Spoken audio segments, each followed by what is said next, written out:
ಜೀವನ್ಮುಕ್ತ ಮಹಾತ್ಮರನ್ನು ಸ್ಮರಿಸುತ್ತಾ ಇಂದಿನ ವ್ಯಾಸಂಗವನ್ನ ಆರಂಭಿಸೋಣ. ಇಂದಿನ ವಿಷಯ ಜೆ ಕೃಷ್ಣಮೂರ್ತಿಯವರು ನೀಡಿರ್ತಕ್ಕಂಥ ಉಪನ್ಯಾಸಗಳ ಸಂಕಲನವಾದ ತಿಳಿದಿರುವುದರಿಂದ ಬಿಡುಗಡೆ ಪುಸ್ತಕದ ಕನ್ನಡ ಅನುವಾದ.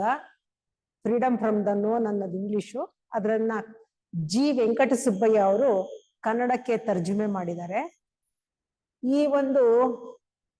ಇವತ್ತಿನ ಉಪನ್ಯಾಸ 11ನೇ ಉಪನ್ಯಾಸ ನೋಡುವುದು ಮತ್ತು ಕೇಳುವುದು. ಹಿಂದಿನ ಉಪನ್ಯಾಸ 10ನೇದ್ರಲ್ಲಿ ಪ್ರೇಮ ಅನ್ನೋದನ್ನ ಅವರು ವಿಮರ್ಶೆ ಮಾಡಿದ್ರು. ಎಷ್ಟು ಆಳವಾಗಿ ನಮ್ಮನ್ನ ಪ್ರೇಮದ ಬಗ್ಗೆ ತಗೊಂಡು ಹೋದ್ರು ಸಹ ಅವ್ರಿಗದ್ರಲ್ಲಿ ಸಮಾಧಾನ ಆಗೇ ಇಲ್ಲ. ಯಾಕೆಂದ್ರೆ ಆ ಪ್ರೇಮ ಅನ್ನೋ ಒಂದು ವಿಚಾರದಲ್ಲಿ ಅಷ್ಟು ಆಳವಾಗಿ ಅವರು ಎಲ್ಲಿ ತನಕ ನಮ್ಮನ್ನು ಕರ್ಕೊಂಡು ಹೋಗಿದ್ದಾರೆ ಅಂದ್ರೆ, ನಾವು ತಿಳ್ಕೊಂಡಿರ್ತಕ್ಕಂಥ ಪ್ರೇಮಕ್ಕೂ ಅವರ ಒಂದು ಪ್ರೇಮಕ್ಕೂ ಅಂದ್ರೆ ಆ ಸಹಜವಾದ ಪ್ರೇಮ ಆಗಿರ್ಬೋದು, ನಿಸ್ವಾರ್ಥ ಪ್ರೇಮ ಆಗಿರ್ಬೋದು, ದೈವಿಕ ಪ್ರೇಮ ಆಗಿರ್ಬೋದು, ಎಷ್ಟೇ ರೀತಿಯಾದಂತಹ ಪ್ರೇಮವನ್ನ ಅವರು ವಿಶ್ಲೇಷಣೆ ಮಾಡಿದ್ರು ಸಹ ಅವ್ರಿಗೆ ಸಮಾಧಾನನೇ ಆಗ್ತಾ ಇಲ್ಲ. ಏಕೆಂದ್ರೆ ಅವ್ರು ಏನ್ ಹೇಳ್ತಾರೆ ಅಂದ್ರೆ, ಪ್ರೇಮವೆಂದರೆ ಹಿತ, ಸುರಕ್ಷಿತತೆ, ಸದಾ ಭಾವಾದಿಗಳಿಂದ ತೃಪ್ತಿ ಪಡೆಯುವ ಅವಕಾಶ ಎಂಬುದನ್ನು ನಾವು ಕಂಡುಕೊಂಡೆವು. ನಾವಂದ್ರೆ ಆ ಪ್ರೇಮ ಅಂದ್ರೆ ನಮ್ಗದ್ರಿಂದ ಒಂದು ರೀತಿಯಾದಂತಹ ಹಿತ ಸಿಗುತ್ತೆ ಅಥವಾ ಸೆಕ್ಯೂರಿಟಿ, ಅದು ನನ್ನನ್ನ ರಕ್ಷಣೆ ಮಾಡುತ್ತೆ ಅಂತ ನಾವು ತಿಳ್ಕೊಂಡಿದ್ವಿ ವಿನಃ ಆ ಪ್ರೇಮದ ಬಗ್ಗೆ ಆಳವಾಗಿ ಚಿಂತನೆ ಮಾಡೋದಕ್ಕೆ ನಾವು ಪ್ರಯತ್ನನೇ ಪಟ್ಟಿಲ್ಲ. ಅವಾಗ ಅವ್ರೇನ್ ಹೇಳ್ತಾರೆ, ನನ್ನಂಥವನು ಒಬ್ಬ ಬಂದು ಕೇಳುತ್ತಾನೆ, ಅದು ನಿಜವಾಗಿ ಪ್ರೇಮವೇ? ನಾವು ತಿಳ್ಕೊಂಡಿರ್ತಕ್ಕಂಥದ್ದು ನಿಜವಾಗ್ಲೂ ಅದು ಪ್ರೇಮನಾ ಅಂತ ಅವರು ತಮ್ಮ ಒಂದು ಉಪನ್ಯಾಸಗಳಲ್ಲಿ ಏನ್ ಮಾಡ್ತಾರೆ ಅಂದ್ರೆ, ಎಲ್ಲವನ್ನ ಅವರೇ ಹೇಳ್ತಾ ಹೋಗೋದಿಲ್ಲ, ಬರೀ ಪ್ರಶ್ನೆಗಳನ್ನ ಹಾಕಿ ನಮ್ಮನ್ನ ನಾವು ನೋಡ್ಕೊಂಡು ನಾವೇ ಆ ವಿಚಾರವನ್ನ ವಿಮರ್ಶೆ ಮಾಡ್ತಾ ಅರ್ಥ ಮಾಡ್ಕೊಳ್ತಕ್ಕಂಥದ್ದನ್ನ ನಮ್ಮಲ್ಲಿ ಅವರು ಬೆಳವಣಿಗೆ ಮಾಡ್ಬೇಕು ಅನ್ನೋದೇ ಪ್ರತಿಯೊಂದು ಉಪನ್ಯಾಸದ ಒಂದು ಗುರಿ ಆಗಿದೆ. ಅದಕ್ಕೋಸ್ಕರ ಅವ್ರು ಏನ್ ಮಾಡ್ತಾರೆ, ನನ್ನಂಥವನು ಒಬ್ಬ ಬಂದು ಕೇಳಿದಾಗ ಅದು ನಿಜವಾಗಿ ಪ್ರೇಮವೇ?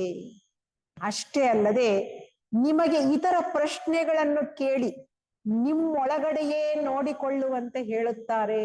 ಜೇಕೆ ಅದನ್ನೇ ಮಾಡೋದು, ನಮ್ಮನ್ನ ನಾವು ನೋಡ್ಕೊಳ್ಳೋದಿಕ್ಕೆ ಅವರು ಎಷ್ಟು ನಮ್ಮನ್ನ ಹುರಿದುಂಬಿಸ್ತಾರೆ ಅಂದ್ರೆ, ಪ್ರಶ್ನೆಗಳನ್ನ ಹಾಕಿ ನಮ್ಮನ್ನೇ ನಾವು ನೋಡ್ಕೊಂಡು, ಹಾಗಾದ್ರೆ ಪ್ರೇಮ ಅಂದ್ರೆ ಏನು ಅಂತ ಅವರು ಹೇಳಕ್ ಹೋಗೋದಿಲ್ಲ, ನಾವೇ ತಿಳ್ಕೊಳ್ಳಿ ಅಂತ ಅವರು ನಮಗೆ ಹುರಿದುಂಬಿಸ್ತಾರೆ. ಆಗ ನೀವು ಹಾಗೆ ಮಾಡಲು ಹಿಂದೆಗೆಯುತ್ತೀರಿ. ನಾವು ಅವಾಗ ಏನ್ ಮಾಡ್ತೀವಿ ಅಂದ್ರೆ, ನಮ್ಮನ್ನ ನಾವು ನೋಡ್ಕೊಳ್ಳೋದಿಕ್ಕೆ ಪ್ರಯತ್ನ ಪಡದೆ ಆ ಜೆ.ಕೆ. ಅವ್ರು ಏನ್ ಹೇಳ್ತಾ ಇದ್ದಾರೆ ಅಂತ ತಿಳ್ಕೊಳ್ಳೋದಿಕ್ಕೆ ನಾವು ಹಾತೊರಿತಾ ಇರ್ತೀವಿ. ಏಕೆಂದರೆ ಆತನ ಪ್ರಶ್ನೆಗಳು ತುಂಬಾ ಶೋಭೆಗೊಳಿಸುತ್ತವೆ. ನಮ್ಮನ್ನ ನಾವು ಆಳವಾಗಿ ನೋಡ್ಕೊಂಡಾಗ ನಮ್ಗೆ ನೋವಾಗುತ್ತೆ. ಅದಕ್ಕೆ ಪ್ರತಿಯಾಗಿ ನಾವು ಏನ್ ಮಾಡ್ತೀವಿ, ಆತ್ಮ, ರಾಜಕೀಯ, ಆರ್ಥಿಕ ಪರಿಸ್ಥಿತಿಗಳು, ಪ್ರೇಮದ ಬಗ್ಗೆ ವಿಷಯವನ್ನ ಬಿಟ್ಬಿಟ್ಟು ಒಂದು ಆತ್ಮದ ಬಗ್ಗೆ ಆಗ್ಲಿ ಅಥವಾ ರಾಜಕೀಯ ವಿಷಯದ ಬಗ್ಗೆ ಆಗ್ಲಿ ಅಥವಾ ಆರ್ಥಿಕ ಸಮಸ್ಯೆಗಳ ಬಗ್ಗೆ ಆಗ್ಲಿ ಮಾತನ್ನ ನಾವು ಹಾರಿಸ್ಬಿಡ್ತೀವಿ. ಅದಕ್ಕೆ ಅವ್ರು ಏನ್ ಮಾಡ್ತಾರೆ, ನೀವು ಇಕ್ಕಟ್ಟಿಗೆ ಸಿಕ್ಕಿ ನೋಡಲೇಬೇಕಾದಾಗ ಇನ್ನು ಅವ್ರು ಬಿಡಲ್ಲ. ಅವರು ಪ್ರೇಮದ ಬಗ್ಗೆನೇ ಚರ್ಚೆ ಮಾಡೋದಿಕ್ ಪ್ರಯತ್ನ ಪಡ್ತಾ ಇದ್ದಾರೆ. ನಾವು ವಿಷಯಾಂತರವನ್ನ ಮಾಡ್ತಾ ಇದ್ದೀವಿ ಅಂದ್ರೆ ಅವ್ರೇನ್ ಮಾಡ್ತಾರೆ, ಇಲ್ಲಿಯ ತನಕ ಯಾವಾಗಲೂ ಪ್ರೇಮವೆಂದು ಏನನ್ನು ತಿಳಿದಿದ್ದರೋ ಅದು ನಿಜವಾಗಿ ಪ್ರೇಮವಲ್ಲ. ಇಲ್ಲಿವರೆಗೂ ನಾವು ಪ್ರೇಮ ಅಂದ್ರೆ ಏನು ಅಂತ ತಿಳ್ಕೊಂಡಿದ್ವೋ ಅದು ನಿಜವಾಗಿ ಪ್ರೇಮ ಅಲ್ಲ. ಆ ಪ್ರೇಮವು ಪರಸ್ಪರ ಸಂತೋಷ ಪಡಿಸುವಿಕೆ, ಒಬ್ಬರನ್ನೊಬ್ಬರನ್ನ ಸಂತೋಷ ಪಡಿಸೋದು ಪ್ರೇಮ ಅಲ್ಲ. ಪರಸ್ಪರ ಶೋಷಣೆ ಎಂಬುದು ಗೊತ್ತಾಗುತ್ತೆ. ಅಂದ್ರೆ ಅಲ್ಲಿ ಒಬ್ಬರನ್ನೊಬ್ರು ಆ ಪ್ರೇಮದ ಮೂಲಕ ನೋವ್ಗೆ ಒಳಪಡಿಸ್ತಾ ಇದ್ದೀವಿ ಅನ್ನೋದು ನಮ್ಗೆ ಅರ್ಥ ಆಗತ್ತೆ. ಅದಕ್ಕೆ ಜೆ.ಕೆ. ಅವ್ರು ಹೇಳ್ತಾರೆ, ನಾನು ಪ್ರೇಮಕ್ಕೆ ನೆನ್ನೆ ಇಲ್ಲ ನಾಳೆ ಇಲ್ಲ ಎಂದಾಗ ಎಲ್ಲಿ ಕೇಂದ್ರಾಕರ್ಷಣೆ ಇಲ್ಲವೋ ಅಲ್ಲಿ ಪ್ರೇಮವಿದೆ ಎಂದಾಗ ನನಗೆ ಅದರಲ್ಲಿ ವಾಸ್ತವಾಂಶವಿದೆ. ಕೇಂದ್ರ ಅನ್ನೋದು ಇರಬಾರ್ದು, ಕೇಂದ್ರ ಇದ್ದಾಗ ಅಲ್ಲೇ ಆಕರ್ಷಣೆ ಉಂಟಾಗತ್ತೆ. ಅವಾಗ ನಾವು ಪ್ರೇಮದ ಬಗ್ಗೆ ತಿಳ್ಕೊಳ್ಳೋದಿಕ್ಕೆ ಸಾಧ್ಯವಿಲ್ಲ. ನೀವು ಇದನ್ನು ಅಲ್ಲಲ್ಲಿ ಉದಾಹರಿಸಬಹುದು, ಒಂದು ಸೂತ್ರವನ್ನಾಗಿ ಮಾಡಬಹುದು. ನಾವೇನ್ ಮಾಡ್ತೀವಿ ಅಂದ್ರೆ ಸುಲಭವಾಗಿ ಯಾರಾದ್ರೂ ಒಂದು ಈಕ್ವೇಶನ್ ಒಂದು ಫಾರ್ಮುಲಾನೋ ಕೊಟ್ಬಿಟ್ರೆ ಅದನ್ನ ನಾವು ಬಳಸ್ಕೊಂಡ್ ಬಿಡ್ಬೋದು ಅಂತ ನಾವ್ ಅನ್ಕೊಂಡ್ಬಿಟ್ಟಿದೀವಿ. ಅವರು ಯಾವುದನ್ನು ಇಷ್ಟಪಡೋದಿಲ್ಲ. ನಮ್ಮ ಒಂದು ಸಮಸ್ಯೆಗೆ ನಾವೇ ಅದಕ್ಕೆ ಸಾಲ್ವೇಶನ್ ಪಡ್ಕೊಳ್ಬೇಕೇ ವಿನಃ ಆ ಕಡೆ ಈ ಕಡೆ ನೋಡೋದಾಗ್ಲಿ, ಪುಸ್ತಕಗಳನ್ನ ರೆಫರ್ ಮಾಡೋದಾಗ್ಲಿ, ಅಥವಾ ಹಿಂದಿನ ನಂಬಿಕೆಗಳು, ಹಿಂದಿನ ತಿಳುವಳಿಕೆ, ಇದ್ರ ಮೂಲಕನೇ ನಾವು ನೋಡ್ತಾ ಇರೋದ್ರಿಂದ ಜೀವನದಲ್ಲಿ ನಾವು ಏನನ್ನು ಸಾಧನೆ ಮಾಡಕ್ಕೂ ಆಗ್ತಾ ಇಲ್ಲ, ಬೆಳವಣಿಗೆ ಮಾಡಕೊಳ್ಳಕ್ಕೂ ಆಗ್ತಾ ಇಲ್ಲ ಅಂತ ಹೇಳ್ತಾರೆ. ಅದನ್ನು ನಿಮಗೆ ನೀವೇ ಪರಿಶೀಲಿಸಬೇಕು. ಹಾಗೆ ಮಾಡಬೇಕಾದರೆ ಸ್ವಾತಂತ್ರ್ಯ ಬೇಕು. ಎಲ್ಲ ನಿಂದನೆ, ಎಲ್ಲ ತೀರ್ಮಾನ, ಎಲ್ಲ ಒಪ್ಪಿಗೆ, ಎಲ್ಲ ವಿರೋಧ, ಇವುಗಳಿಂದ ಬಿಡುಗಡೆ ಬೇಕು. ನೋಡಿ, ನಾವು ಎಲ್ಲಿವರೆಗೂ ಸ್ವತಂತ್ರವಾಗಿ ಚಿಂತನೆ ಮಾಡೋದಿಲ್ಲ, ತಿಳ್ಕೊಳ್ಳೋದಿಲ್ಲ, ಅರ್ಥ ಮಾಡ್ಕೊಳ್ಳೋದಿಲ್ಲ, ನಮ್ಮಷ್ಟಕ್ಕೆ ನಾವೇ ಕೂತ್ಕೊಂಡು ಯೋಚನೆ ಮಾಡೋದಿಲ್ಲ, ಯಾಕೆಂದ್ರೆ ನಮ್ಮಲ್ಲಿ ಇನ್ನೂ ಸ್ವಂತಿಕೆ ಅನ್ನೋದು ಬೆಳವಣಿಗೆ ಆಗೇ ಇಲ್ಲ. ಅದಕ್ಕೋಸ್ಕರನೇ ಏನ್ ಮಾಡುತ್ತಾ ಇದ್ದಾರೆ ಅವರು, ಇವಾಗ ನೋಡುವುದು ಮತ್ತು ಕೇಳುವುದು ಅನ್ನೋ ವಿಷಯಕ್ಕೆ ಬರ್ತಾ ಇದ್ದಾರೆ. ಅವ್ರು ಏನ್ ಹೇಳ್ತಾರೆ, ನೋಡುವುದು ಮತ್ತು ಕೇಳುವುದು ಏಕಕಾಲದಲ್ಲಿ ಆಗಬೇಕು. ನಾವು ಸಹಜವಾಗಿ ಬರೀ ಬಾಹ್ಯ ಕಣ್ಣುಗಳಿಂದ ನೋಡಿದಾಗ ಅಲ್ಲಿ ಕೇಳುವಿಕೆನೂ ಆಗಬೇಕು.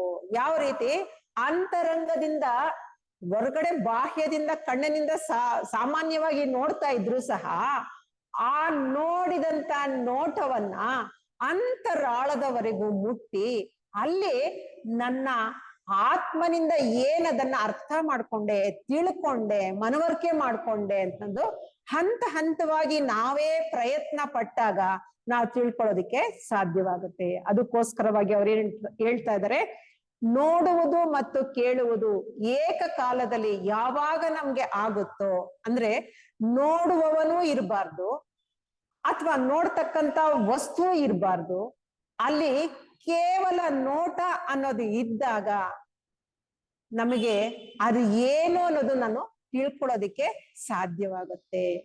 ಇವು ಯಾವ್ದಾದ್ರು ನೆನಪುಗಳಾಗ್ಲಿ, ನಂಬಿಕೆಗಳಾಗ್ಲಿ, ಕಲ್ಪನೆಗಳಾಗ್ಲಿ, ಇದ್ಯಾವ್ದಾದ್ರೂ ನಮ್ಗೆ ಅಡ್ಡ ಬಂದಾಗ ಏನಾಗುತ್ತೆ, ಅದು ನಮಗೂ ಆ ವಸ್ತುವಿಗೂ ಆ ನೋಟಕ್ಕೂ ಅಂತರ ಅನ್ನೋದು ಏರ್ಪಾಟಾಗತ್ತೆ. ಆಗಲ್ಲಿ ನಿಜ ಏನು, ಸತ್ಯವನ್ನ ನಾವು ಕಾಣೋದಿಕ್ಕೆ ಸಾಧ್ಯ ಇಲ್ಲ ಅಂತ ಅವರು ಹೇಳ್ತಾ ಹೋಗ್ತಾರೆ. ಗಮನಿಸುವುದು, ಕಣ್ಣಿಟ್ಟು ನೋಡುವುದು ಜೀವನದ ಬಹುಕ್ಲಿಷ್ಟ ಕಾರ್ಯಗಳಲ್ಲಿ ಒಂದು.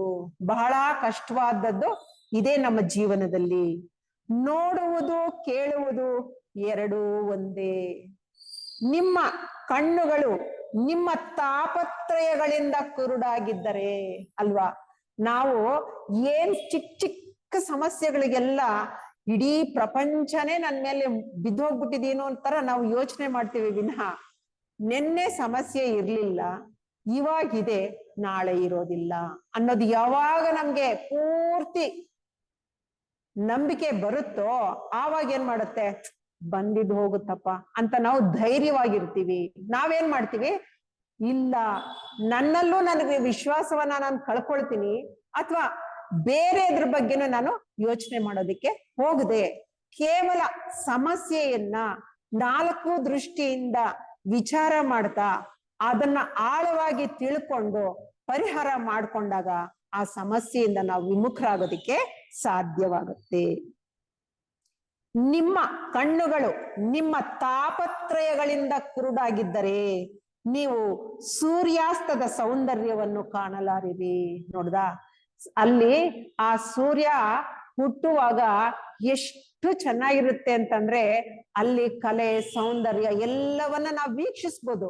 ಆದ್ರೆ ಆ ನೋಟದಲ್ಲಿ ನಮ್ಮ ಕಲ್ಪನೆಗಳೋ ಅಥವಾ ಯಾವುದೋ ಒಂದು ಕ್ಲಿಷ್ಟ ಸಮಸ್ಯೆನೋ ಇಟ್ಕೊಂಡು ನಾನು ನೋಡಿದಾಗ ಅಲ್ಲಿ ನೋಟದಲ್ಲಿ ಸೂರ್ಯನ ನಾನು ವೀಕ್ಷಿಸ್ತಾ ಇದ್ರು ಸಹ ನನ್ನ ಗಮನ ಇನ್ನೆಲ್ಲೋ ಇರುತ್ತೆ. ಯಾವ ಸಮಸ್ಯೆ ನನ್ನನ್ನ ಆವರಿಸ್ಕೊಂಡಿದ್ಯೋ ಆ ಸಮಸ್ಯೆಯಲ್ಲಿ ಒಂದಾಗಿ ಆ ಸೂರ್ಯಾಸ್ತವನ್ನ ನಾನು ನೋಡೋದಿಕ್ಕೆ ಸಾಧ್ಯವಾಗೋದಿಲ್ಲ. ನಮ್ಮಲ್ಲಿ ಬಹುಮಂದಿ ಪ್ರಕೃತಿಯ ಸಂಬಂಧವನ್ನು ಕಳೆದುಕೊಂಡಿದ್ದೇವೆ. ನಾಗರಿಕತೆಯು ಹೆಚ್ಚು ಹೆಚ್ಚಾಗಿ ದೊಡ್ಡ ಪಟ್ಟಣಗಳ ಕಡೆಗೆ ಓಡುತ್ತಿದೆ. ಈಗ ನಾಗರಿಕತೆ ತುಂಬಾ ಬೆಳವಣಿಗೆ ಆಗ್ಬಿಟ್ಟು ಚಿಕ್ಕ ಚಿಕ್ಕ ಮನೆಗಳಲ್ಲಿ ಮಲ್ಟಿ ಸ್ಟೋರ್ಡ್ ಬಿಲ್ಡಿಂಗ್ ಅಂತ ಹೇಳ್ತಾರಲ್ಲ, ಹಂಗೆ ಸೇರ್ಕೊಂಡ್ಬಿಟ್ಟು ನಾವೇನಾಗಿದ್ದೀವಿ, ಆ ತಲೆ ಎತ್ತಿ ಸೂರ್ಯನನ್ನ ನೋಡೋದಿಕ್ಕಾಗ್ಲಿ ಅಥವಾ ಮೋಡವನ್ನ ನೋಡೋದಿಕ್ಕಾಗ್ಲಿ ಆಕಾಶವನ್ನ ನೋಡೋದಿಕ್ಕೂ ಸಹ ಕಷ್ಟ ಆಗ್ತಾ ಇದೆ.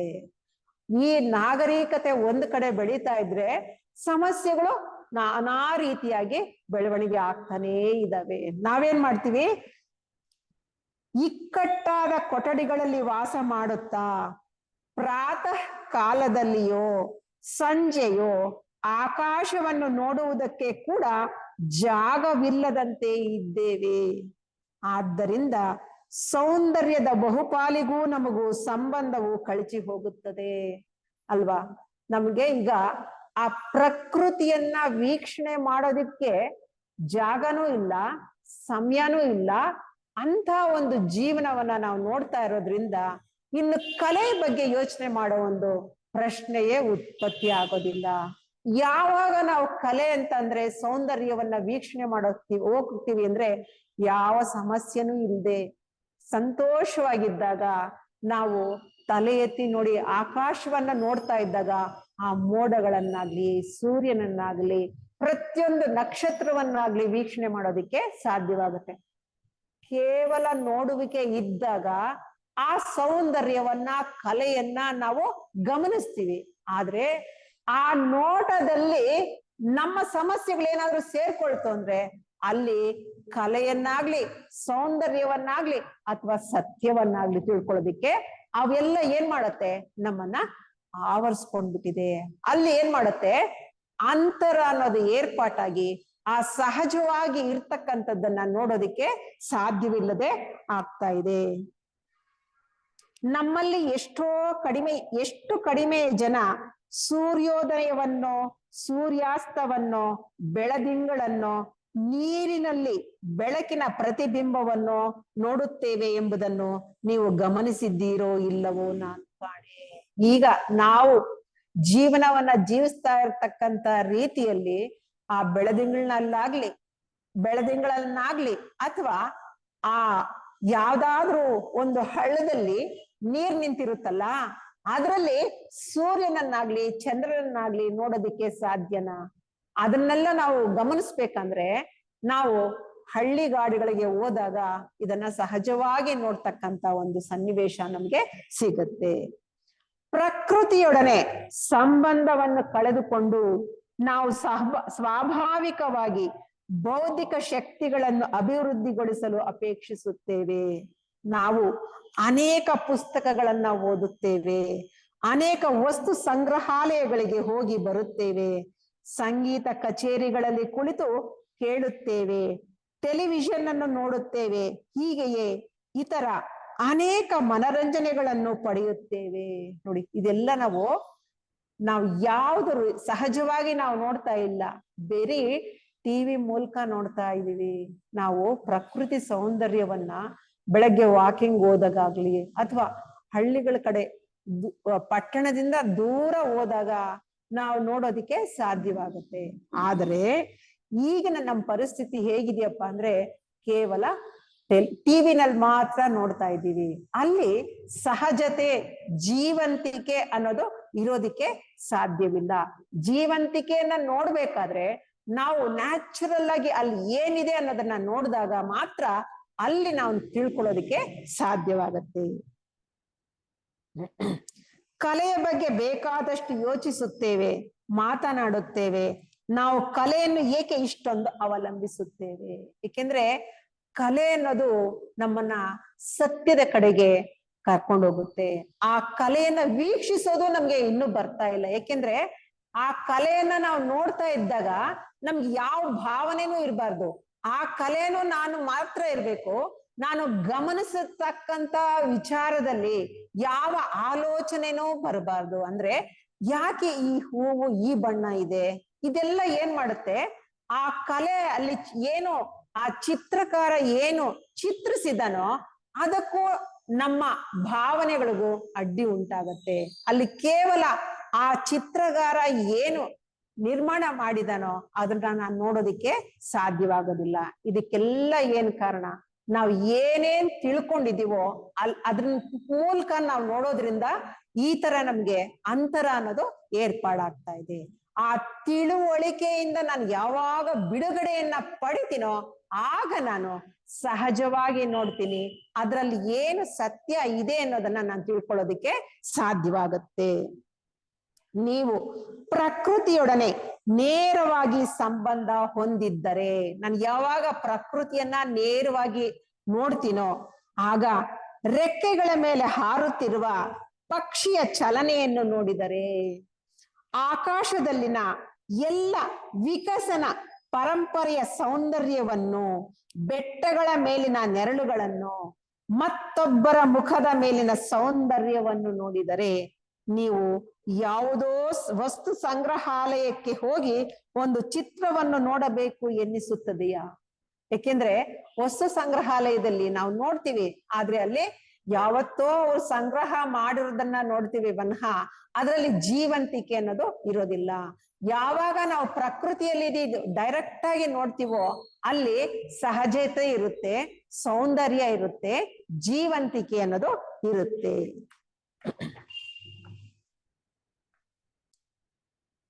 ಪ್ರತಿ ಒಂದು ದಿವಸ ಏನಾಗುತ್ತೆ ಅಂದ್ರೆ, ಪ್ರತಿ ಪ್ರಾತಃ ಕಾಲವು ತನ್ನ ಶಿಷ್ಯರಿಗೆ ಬೋಧನೆ ಮಾಡುತ್ತಿದ್ದ ಒಬ್ಬ ಮತ ಬೋಧಕನಿಗೆ ಸಂಬಂಧಪಟ್ಟ ಕಥೆಯೊಂದಿದೆ. ಈ ಕಥೆಯಲ್ಲಿ ಒಬ್ಬ ಬೋಧಕ ಏನ್ ಮಾಡ್ತಾ ಇರ್ತಾನೆ, ಪ್ರತಿ ದಿವಸ ಬೆಳಗ್ಗೆ ಎದ್ದ ತಕ್ಷಣ ತನ್ನ ಶಿಷ್ಯರಿಗೆ ಬೋಧನೆ ಮಾಡ್ತಾ ಇರ್ತಾನೆ.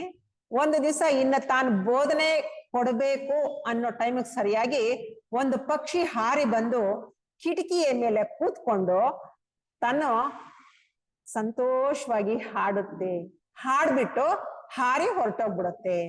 ಆಗ ಆ ಬೋಧಕ ಏನ್ ಮಾಡ್ತಾನೆ ಅಂದ್ರೆ, ಆ ಗುರು ಇವತ್ತಿನ ಪಾಠ ಮುಗೀತು ಅಂತ ಹೇಳ್ತಾರೆ. ಏಕೆಂದ್ರೆ ಆ ಪಕ್ಷಿಯು ಸಹ ಪ್ರತಿ ದಿವಸ ಬಂದು ಆ ಕಿಟಕಿ ಮೇಲೆ ಕೂತ್ಕೊಂಡು ಆ ಬೋಧಕ ಏನ್ ಬೋಧನೆಯನ್ನ ಕೊಡ್ತಾ ಇದ್ನೋ ಅದನ್ನ ಕೇಳ್ತಾ ಇತ್ತು. ಇವತ್ತು ನಾನು ಅದನ್ನ ಹೇಳ್ಬೇಕು ಅಂತ ಸಂತೋಷವಾಗಿ ಬಂದು ತೃಪ್ತಿಯಾಗಿ ಆನಂದವಾಗಿ ಮನಸ್ಫೂರ್ತಿಯಾಗಿ ಹಾಡ್ಬಿಟ್ಟು ಹೊರಟೋಯ್ತು. ಅವಾಗ ಏಕೆಂದ್ರೆ ಆ ಬೋಧಕನಿಗೆ ಆ ಪಕ್ಷಿಯ ಹಾಡುವಿಕೆಯಲ್ಲಿ ತನ್ಮಯತೆ ಇದ್ದಾಗ, ಅದರಲ್ಲಿ ಒಂದಾಗಿದ್ದಾಗ ಆ ಪಕ್ಷಿ ಏನ್ ಹೇಳ್ತು ಅಂತ ಅವನಿಗೆ ಗೋಚರ ಆಗಿರುತ್ತೆ. ಅದಕ್ಕೋಸ್ಕರ ಅವನ್ ಏನ್ ಹೇಳ್ತಾನೆ, ಇವತ್ತಿನ ಪಾಠ ಮುಗೀತು ಅಂತ. ಏಕೆಂದ್ರೆ ಬ್ಲಾವರ್ಸ್ಕಿ ಅವರು ಅಷ್ಟೇ, ಅವ್ರು ವಾಕಿಂಗ್ ಹೋಗ್ತಾ ಇರ್ಬೇಕಾದ್ರೆ ಪಕ್ಷಿಗಳ ಕಲರವನ್ನ ಕೇಳಿಸ್ಕೊಳ್ತಾ ಆ ಪಕ್ಷಿಗಳ ಭಾಷೆಯನ್ನು ಸಹ ಅವರು ಅರ್ಥ ಮಾಡ್ಕೊಳ್ತಾ ಇದ್ರು. ನಾವ್ ಯಾಕೆ ಅರ್ಥ ಮಾಡ್ಕೊಳ್ತಾ ಇಲ್ಲ ಅಂದ್ರೆ, ಪಕ್ಷಿಗಳ ಕೂಗನ್ನ ಕೇಳಿಸ್ಕೊಳ್ತೀವಿ, ಆದ್ರೆ ಅವರ ಕೇಳುವಿಕೆಗೂ ನಮ್ಮ ಕೇಳುವಿಕೆಗೂ ಅಜಗಜಾಂತರ ವ್ಯತ್ಯಾಸ ಇದೆ. ಅವರು ಅದರ ಭಾಷೆಯನ್ನ ಅರ್ಥ ಮಾಡ್ಕೊಳ್ತಾ ಇದ್ರು. ನಾವು ಅದ್ರ ಭಾಷೆಯನ್ನ ಅರ್ಥ ಮಾಡ್ಕೊಳ್ತಕ್ಕಂತ ವ್ಯವಧಾನ ನಮ್ಮಲ್ಲಿ ಇಲ್ಲದೆ ಇರೋದ್ರಿಂದ ನಾವ್ ಏನು ತಿಳ್ಕೊಳ್ಳೋದಿಕ್ಕೆ ಸಾಧ್ಯವಾಗ್ತಾ ಇಲ್ಲ. ಯಾತಕ್ಕೆ ನಮ್ಗೆ ಈ ತರ ಆಗ್ತಾ ಇದೆ?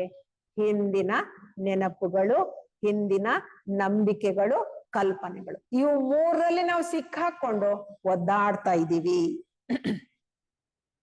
ನಮ್ಮ ಅತ್ಯಂತ ಪ್ರಮುಖ ಕಷ್ಟ ಒಂದಿದೆ. ನಮ್ಗೇನಪ್ಪ ಒಂದು ಕಷ್ಟ ಅಂತಂದ್ರೆ, ನಮಗೆ ನಾವೇ ಸ್ಪಷ್ಟವಾಗಿ ಚೆನ್ನಾಗಿ ಹೊರಗಿನ ವಸ್ತುಗಳನ್ನು ನೋಡಲಾರೆವು. ಯಾವುದೇ ಒಂದು ವಸ್ತುವನ್ನ ನೋಡಿದ್ರು ಸಹ ನಾವು ಸಹಜವಾಗಿ ಆ ವಸ್ತು ಏನಾಗಿದೆಯೋ ಅದನ್ನ ನಾವು ನೋಡೋದಿಕ್ ಸಾಧ್ಯನೇ ಆಗ್ತಾ ಇಲ್ಲ.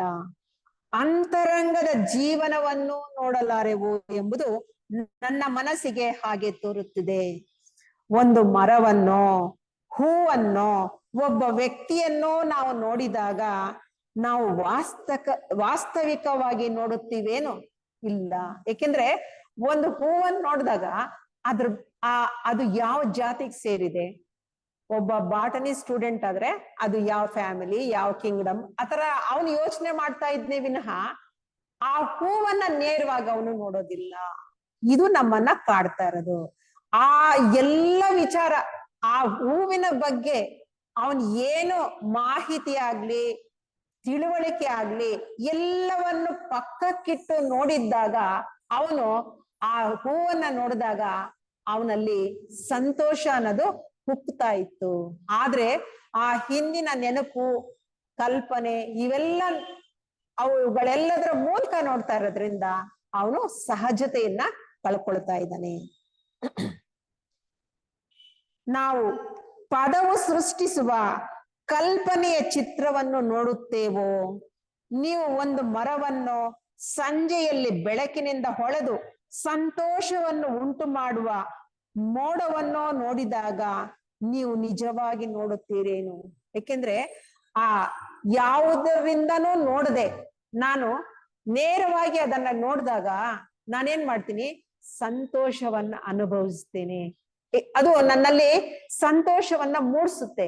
ಯಾವುದ್ರ ಮೂಲಕನೂ ನೋಡದೆ ಇದ್ದಾಗ, ನಾನು ಸಹಜವಾದ ನೋಟ ಇರುವಾಗ, ಅಲ್ಲಿ ಕೇವಲ ನೋಡುವಿಕೆ ಇದ್ದಾಗ ನಾನು ಅದನ್ನ ಅನುಭವಿಸ್ತೀನಿ. ಅಂದ್ರೆ ಕಣ್ಣುಗಳಿಂದ ಬೌದ್ಧಿಕವಾಗಿ ಮಾತ್ರವಲ್ಲ, ಸಂಪೂರ್ಣವಾಗಿ ಸಮಗ್ರವಾಗಿ ಅಂದ್ರೆ ಆಂತರಿಕವಾಗಿಯೂ ಮತ್ತೆ ಬಾಹ್ಯವಾಗಿಯೂ ಏಕಕಾಲದಲ್ಲಿ ನಾನು ನೋಡೋದ್ರಿಂದ ನನಗೆ ಅಲ್ಲಿ ಸಮಗ್ರತೆ ಅನ್ನೋದು ಸಮಗ್ರವಾಗಿ ನಾನು ನೋಡೋದಕ್ಕೆ ಸಾಧ್ಯವಾಗುತ್ತೆ. ಅಂದ್ರೆ ಹೊರಗೆ ಮತ್ತು ಒಳಗೆ ಏಕಕಾಲದಲ್ಲಿ ನೋಡುತ್ತೀವೋ ಆಗ ನನಗೆ ಅದು ಏನು ಅನ್ನೋದು ನನಗೆ ಪೂರ್ತಿ ತಿಳ್ಕೊಳ್ಳೋದು, ಅದರಲ್ಲಿ ಏನು ಅಡಕವಾಗಿದೆ, ಸತ್ಯ ಏನಿದೆ ಅನ್ನೋದು ನನಗೆ ತಿಳುವಳಿಕೆಗೆ ಬರುತ್ತೆ. ಒಂದು ವೃಕ್ಷದಂತ ವಸ್ತುವನ್ನು ಸರಿಯಾಗಿ ನೋಡಲು ಅದಕ್ಕೂ ನಿಮಗೂ ನಡುವೆ ಒಂದು ತೆರೆಯನ್ನು ಒಡ್ಡುವ ಅನೇಕ ವಿಷಯಗಳಿವೆ. ಅದರ ಬಗ್ಗೆ ನಿಮ್ಮ ತಿಳುವಳಿಕೆ, ಆ ಮರದ ಬಗ್ಗೆ ನಿಮ್ಗೆ ಏನೇನ್ ತಿಳುವಳಿಕೆ ಇರುತ್ತೋ ಅದೊಂದು ತೆರೆಯಾಗಿ ಬಿಡುತ್ತೆ. ಆ ತೆರೆ ಮೂಲಕ ನೀವು ನೋಡೋದ್ರಿಂದ ಆ ಮರವನ್ನ ನೀವು ಸಹಜವಾಗಿ ನೋಡೋದಿಲ್ಲ. ನಿಮ್ಮ ಪೂರ್ವಾಗ್ರಹ, ಪೂರ್ವ ನಿರ್ಧಾರ, ಅನೇಕ ಶಬ್ದಗಳು ಇತ್ಯಾದಿ ಎಲ್ಲ ಅಡ್ಡಿಗಳು, ಇವೆಲ್ಲ ನಮ್ಮನ್ನ ಅಡ್ಡಿಗೆ ಒಳಪಡಿಸುತ್ತೆ. ಇವುಗಳನ್ನೆಲ್ಲ ಮೀರಿ ಒಂದು ವೃಕ್ಷವನ್ನು ಗಮನಿಸಲು ಪ್ರಯೋಗ ಮಾಡಿದ್ದೀರಾ?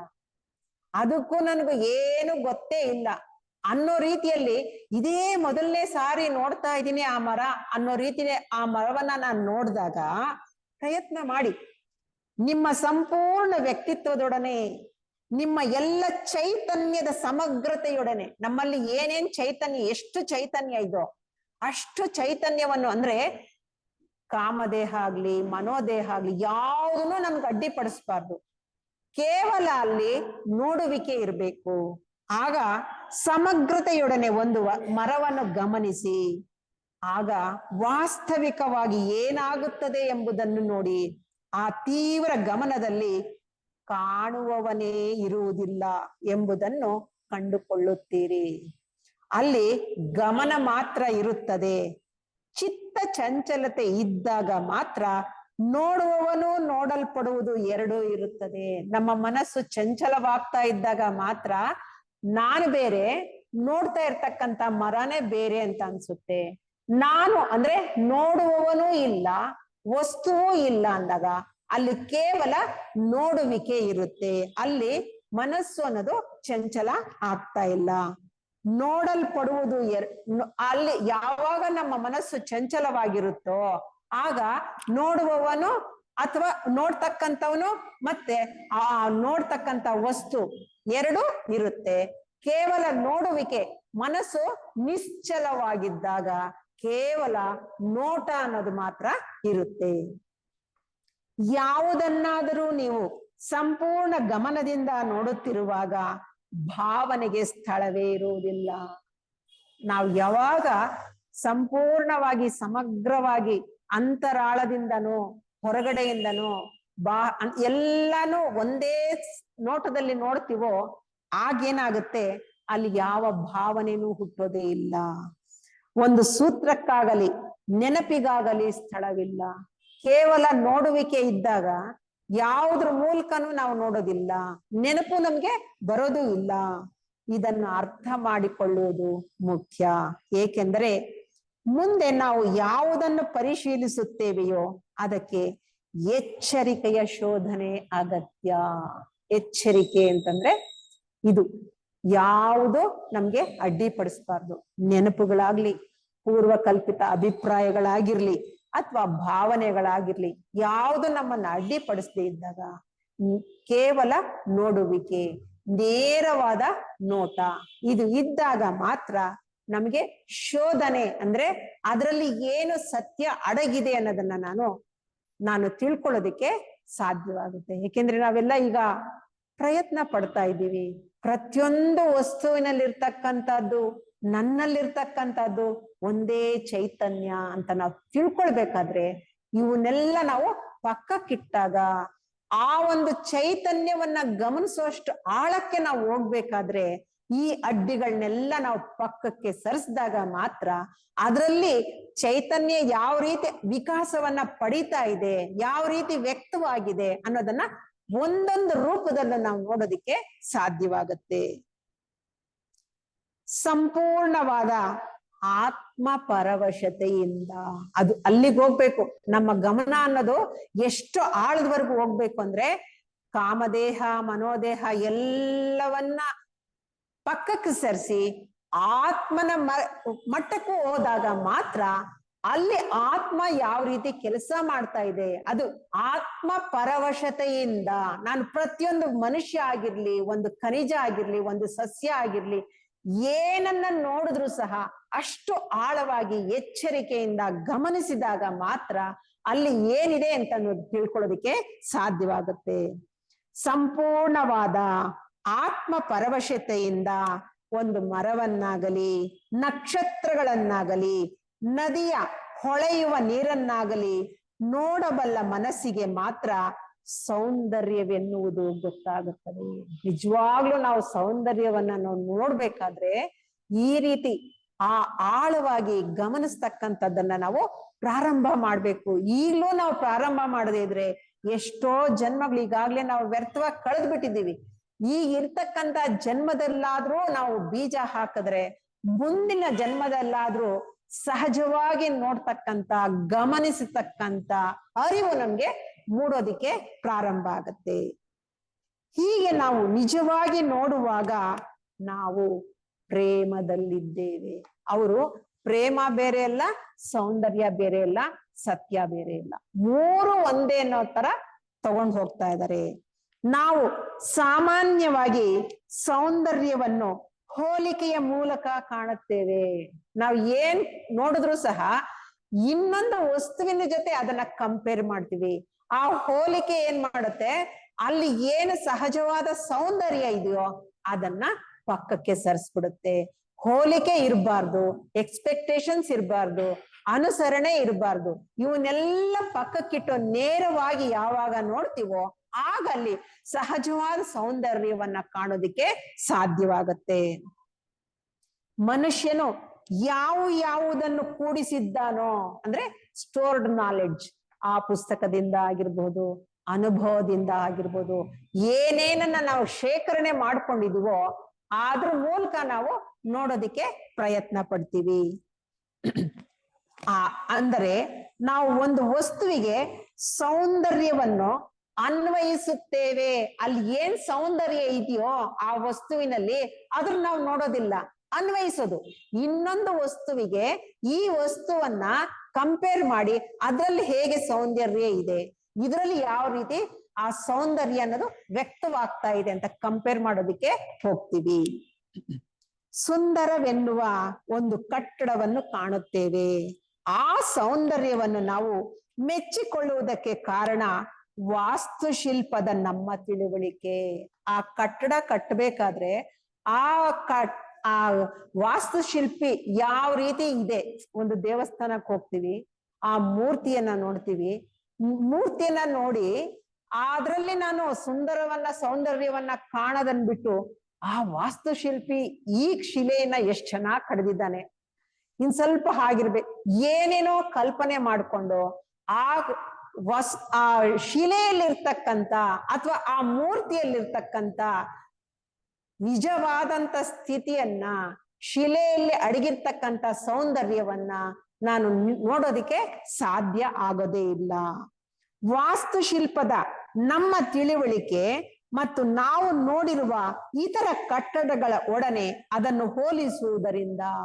ಆದರೆ ಈಗ ನಮ್ಮ ಪ್ರಶ್ನೆ, ಇವರು ಒಂದು ಪ್ರಶ್ನೆ ಹಾಕ್ತಾ ಇದ್ದಾರೆ, ವಸ್ತುವಿಲ್ಲದೆ ಸೌಂದರ್ಯವಿದೆಯೇ? ನಾವು ಸೌಂದರ್ಯವನ್ನ ನೋಡ್ಬೇಕಾದ್ರೆ ಒಂದು ವಸ್ತು ಇರ್ಬೇಕು, ಒಂದು ಹೂ ಇರ್ಬೇಕು, ಇಲ್ಲ ಒಂದು ದೇವಸ್ಥಾನ ಏನಾದ್ರೂ ಇದ್ರೆ ಮಾತ್ರ ನಾವು ಸೌಂದರ್ಯವನ್ನ ಕಾಣ್ತೀವಿ ಅಂತ ಅನ್ಕೊಂಡಿದ್ವಿ. ಆದ್ರೆ ನೋಡ್ತಾ ನೋಡ್ತಾ ನೋಡ್ತಾ ವಸ್ತು ಇಲ್ಲದೆ ಆಗ್ಬಿಡುತ್ತೆ, ಕೇವಲ ಸೌಂದರ್ಯ ಮಾತ್ರ ಇರುತ್ತೆ ಅಂತ ಹೇಗ್ ತಗೊಂಡೋಗಿದ್ದಾರೆ ನೋಡ್ರಿ. ಒಬ್ಬ ಗಮನಿಸುವವನು ಇದ್ದಾಗ, ಅವನು ದೋಷ ವಿಮರ್ಶಕನಾಗಿದ್ದಾಗ, ಅವನೇ ಅನುಭವಿಸುವವನು, ಅವನೇ ಯೋಚಿಸುವವನು ಆಗಿದ್ದಾಗ ಸೌಂದರ್ಯವೆಂಬುದು ಇಲ್ಲ. ಏಕೆಂದರೆ ಸೌಂದರ್ಯವೆಂಬುದು ಆಗ ಹೊರಗಿನ ವಿಷಯವಾಗುತ್ತದೆ. ನೋಡುವವನು ಗಮನಿಸಿ ಅದರ ಬಗ್ಗೆ ತೀರ್ಮಾನ ನೀಡುತ್ತಾನೆ. ಆದರೆ ನೋಡುವವನೇ ಇಲ್ಲದಿದ್ದಾಗ, ಅಂದ್ರೆ ಆ ಹಂತಕ್ಕೆ ಹೋಗ್ಬೇಕು. ಆ ನೋಡುವವನು ಯಾವಾಗ ಇಲ್ಲದೆ ಆಗ್ತಾನೆ? ನನ್ನನ್ನ ನಾನು ಕಳ್ಕೊಳ್ಬೇಕು. ಆಗೇನಾಗುತ್ತೆ, ಅದಕ್ಕೇನ್ ಬೇಕು?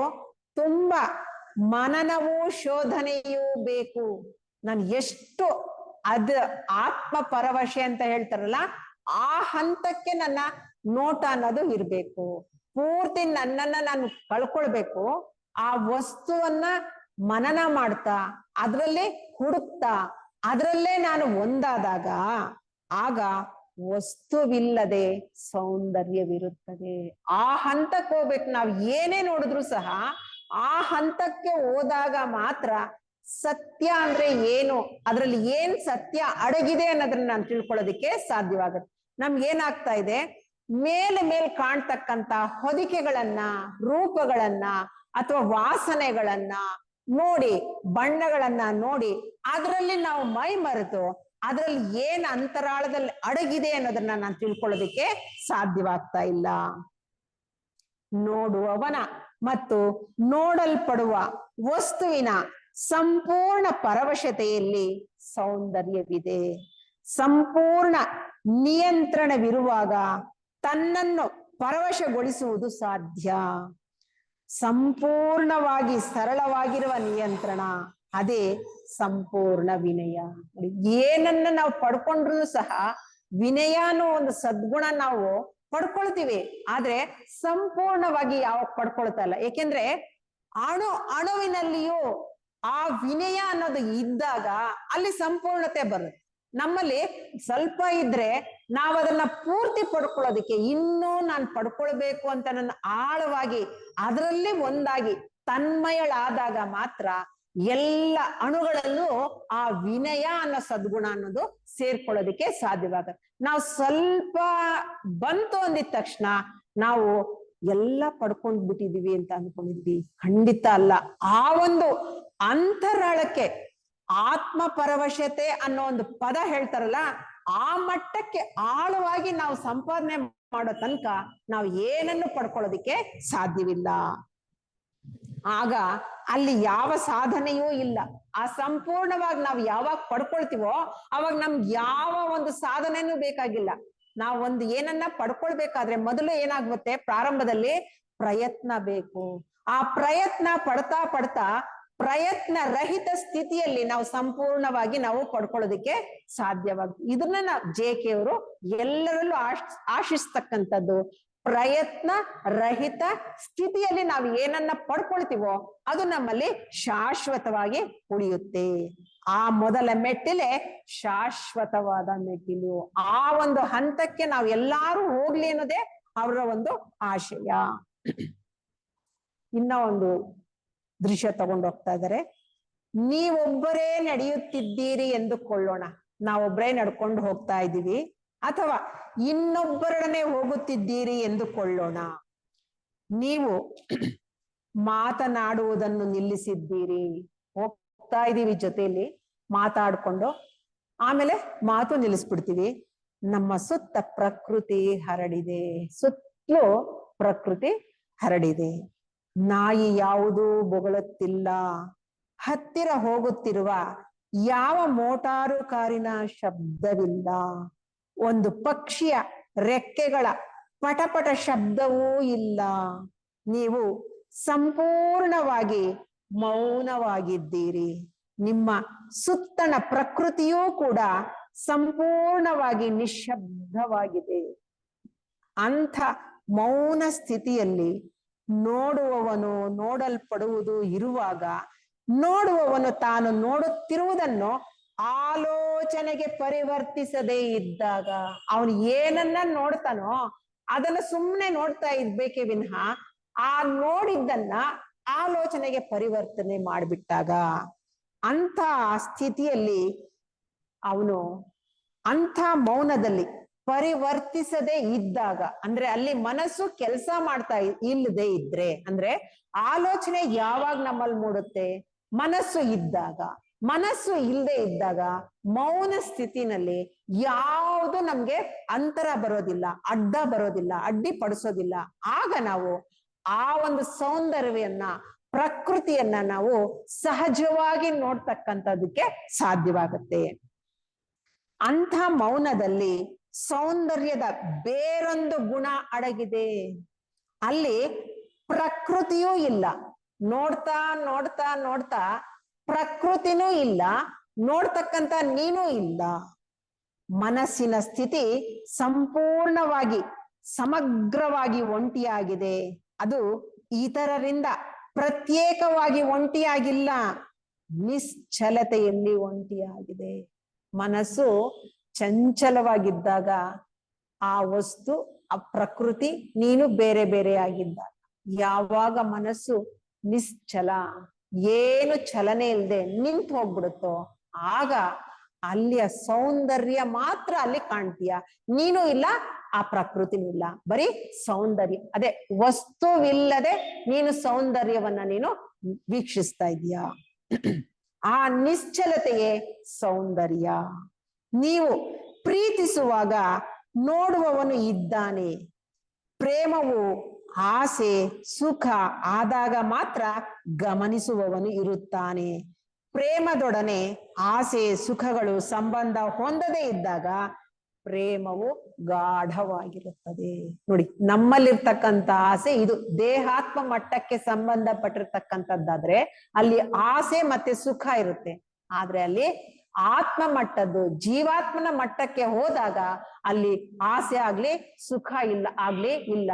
ಅಲ್ಲಿ ನಿರ್ಮಲವಾದಂತ ಪ್ರೇಮ, ದೈವಿ ಪ್ರೇಮ, ನಿಸ್ವಾರ್ಥವಾದಂತ ಪ್ರೇಮ ಅನ್ನೋದು ಇರುತ್ತೆ. ಅಂತ ಪ್ರೇಮವನ್ನೇ JK ಅವರು ಆಶಿಸ್ತಾ ಇರ್ತಕ್ಕಂಥದ್ದು. ಅದು ಸೌಂದರ್ಯದಂತೆ ಪ್ರತಿನಿತ್ಯವೂ ಸಂಪೂರ್ಣವಾಗಿ ಹೊಸದು.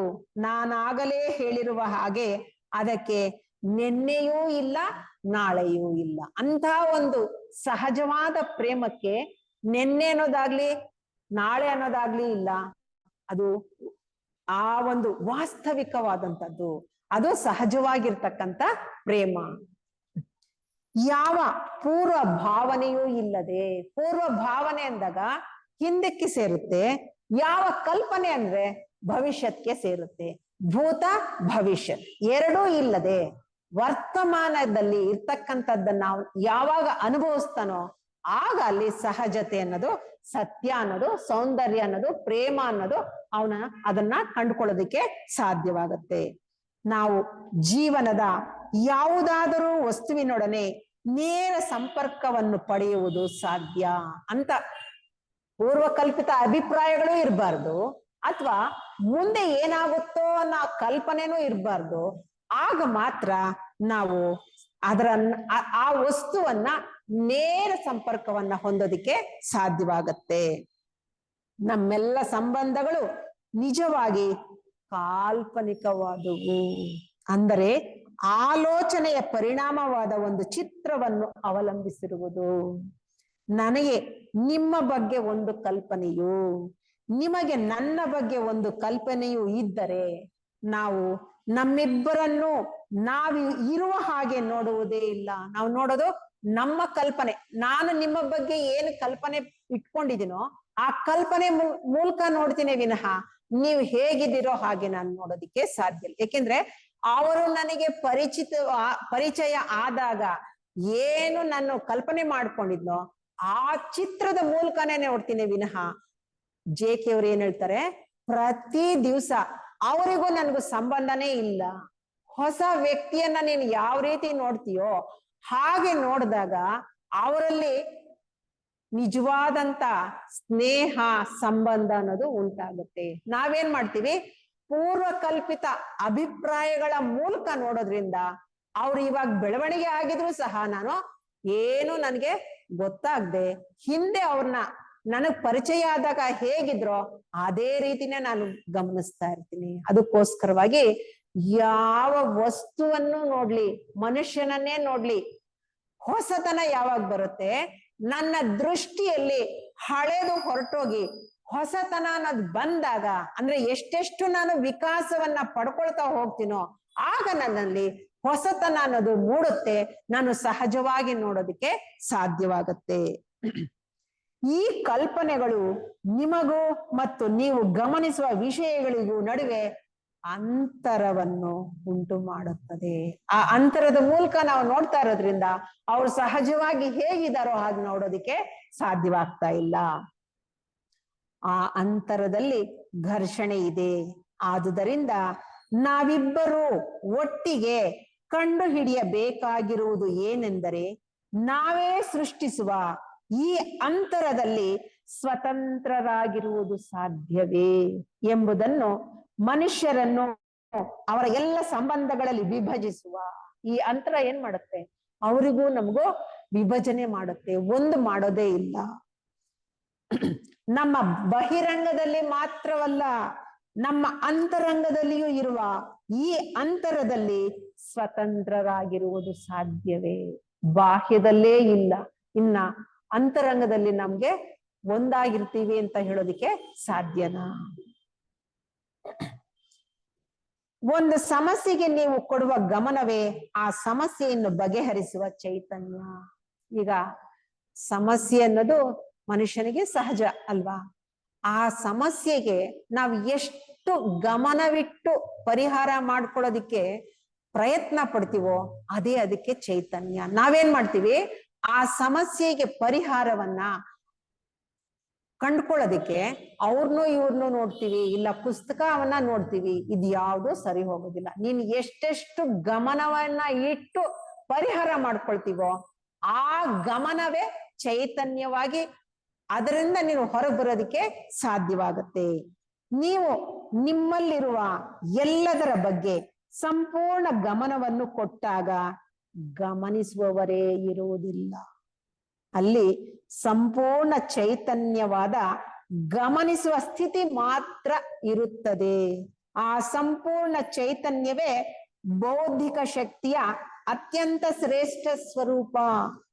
ಸ್ವಾಭಾವಿಕವಾಗಿಯೇ ಮನಸ್ಸಿನ ಆ ಸ್ಥಿತಿಯು ಸಂಪೂರ್ಣವಾಗಿ ಮೌನವಾಗಿರಬೇಕು. ನಾವು ಆ ಮೌನವಾಗಿರ್ತೀವ? ಖಂಡಿತ ಇಲ್ಲ.